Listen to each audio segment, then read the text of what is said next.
ওকে, question number 62 এখানে বলা হচ্ছে কি, if a book store owner buys 15 books less for টাকা 900 when the price of his book goes up by টাকা 3, then find the original price of the book. অর্থাৎ আমরা অর্থগুলো দেখি। অর্থটা কিন্তু খুব গুরুত্বপূর্ণ যে প্রতিটি বইয়ের দাম কয়টা করে বেড়ে গেছে? 3 টাকা করে বেড়ে গেছে। প্রতিটা বইয়ের দাম 3 টাকায় বেড়ে যাওয়ায় সে বুক স্টোর ওনার সে 900 টাকায় 15টা বই কম কিনছেন। ঠিক আছে, 3 টাকা বইয়ের দাম বেড়ে গেছে। আমরা খুব সহজভাবে হিসাব করার চেষ্টা করব। ওকে, যে প্রতিটি বইয়ের দাম 3 টাকা বেড়ে যাওয়ায় 900 টাকায় 15টি বই তিনি কম কিনছেন। অর্থাৎ 900 টাকায় তিনি যতগুলো আগে বই কিনতেন, যত সংখ্যক বই কিনতেন, বর্তমানে তার চেয়ে 15টি বই তাকে কম কিনতে হচ্ছে। এখন আমাদের বইয়ের অরিজিনাল প্রাইস কত? তাহলে বইয়ের এখানে দুইটা প্রাইস আছে। ওকে, বইয়ের এখানে দুইটা প্রাইস রয়েছে, একটি অরিজিনাল প্রাইস আর একটা হচ্ছে কারেন্ট প্রাইস। ওকে, সো অরিজিনাল প্রাইস আমাদেরকে বের করতে বলেছে আর কারেন্ট প্রাইস আমরা বের করব। ওকে, এখন আমরা কিন্তু জানি না যে তিনি কয়টা বই কিনেছেন। এখানে বইয়ের সংখ্যা যদি দেওয়া থাকতো তাহলে খুব ইজিলি আনসার করতে পারতাম। সেই জন্য আমরা ধরে নিই যে তিনি n সংখ্যক বই ক্রয় করেছিলেন। ওকে, তিনি n সংখ্যক বই ক্রয় করেছিলেন।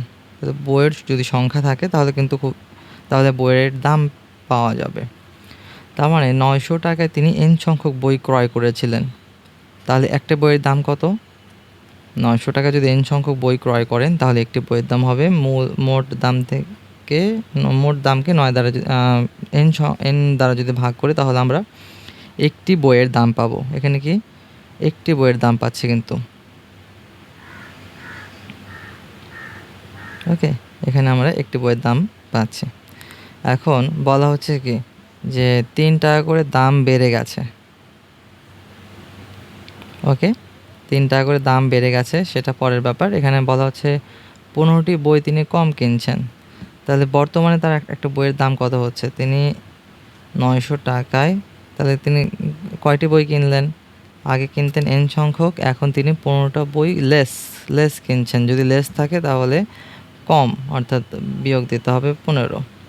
অর্থাৎ 900 টাকায় আগে n সংখ্যক বই কিনতেন, 900 টাকায় আগে n সংখ্যক বই কিনতেন, এখন কিনছেন n-15 সংখ্যক, 15টি বই কম কিনছেন। যদি প্রশ্নে থাকে 15টি বই বেশি বইয়ের দাম কমে যাওয়ায় তিনি 15টি বই বেশি কিনলেন, 15 বুকস মোর, তখন এখানে কিন্তু যোগ হতো, প্লাস হতো। ওকে, তাহলে এখানে আমরা একটি বইয়ের প্রাইস পেয়ে যাচ্ছি। অরিজিনাল প্রাইস হচ্ছে 900 ভাগ n, আর কারেন্ট প্রাইস বর্তমান দাম হচ্ছে কি 900 ভাগ n-15। এখন আমরা চিন্তা করি যে এখানে কি বলেছে যে প্রত্যেকটি বইয়ের দাম 3 টাকা করে বেড়ে গেছে। 3 টাকা করে বেড়ে গেছে, তাহলে বর্তমান দামটা বেশি না অরিজিনাল প্রাইস আসল দামটা বেশি ছিল? অবশ্যই বর্তমান দামটা বেশি, 3 টাকা করে বেড়ে গেছে। তাহলে আমরা কি একটা অ্যাকর্ডিং টু কোয়েশ্চেন লিখতে পারি না যে 900 ডিভাইড বাই n-15, এখানে একটা যে বইয়ের দাম পেয়েছি বর্তমান দাম, আর অরিজিনাল একটা বইয়ের দাম 900/n, অর্থাৎ যে বর্তমানে একটি বইয়ের দাম আর অরিজিনাল একটি বইয়ের আসল দাম এর পার্থক্য কয় টাকা? 3 টাকা। এখন যদি আমরা এই সমীকরণটাকে সমাধান করি তাহলে কিন্তু n এর ভ্যালু পাবো। n বলতে কত সংখ্যক বই কিনেছেন। n এর ভ্যালু বের করতে পারলে কিন্তু আমরা একটা বইয়ের অরিজিনাল দাম বের করতে পারবো। এখানে n এর ভ্যালু বসালে কিন্তু আমরা অরিজিনাল দাম বের করতে পারবো। সো চলুন n এর ভ্যালু বের করা যাক। n এর ভ্যালু, আচ্ছা, এখানে আমাদের লসাগু করতে হবে। n into n-15, n-15 omit হয়ে গেলে 900n মাইনাস n চলে গেলে এখানে হবে 900 মাইনাস 900n মাইনাস প্লাস।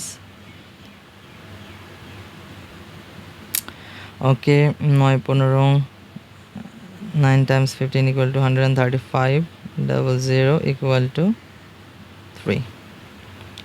এখন 9 প্লাস 900n অ্যান্ড মাইনাস 900nকে অমিট করে দিচ্ছি। দেওয়ার পর এখানে থাকছে এবং আর গুণ করে দিই।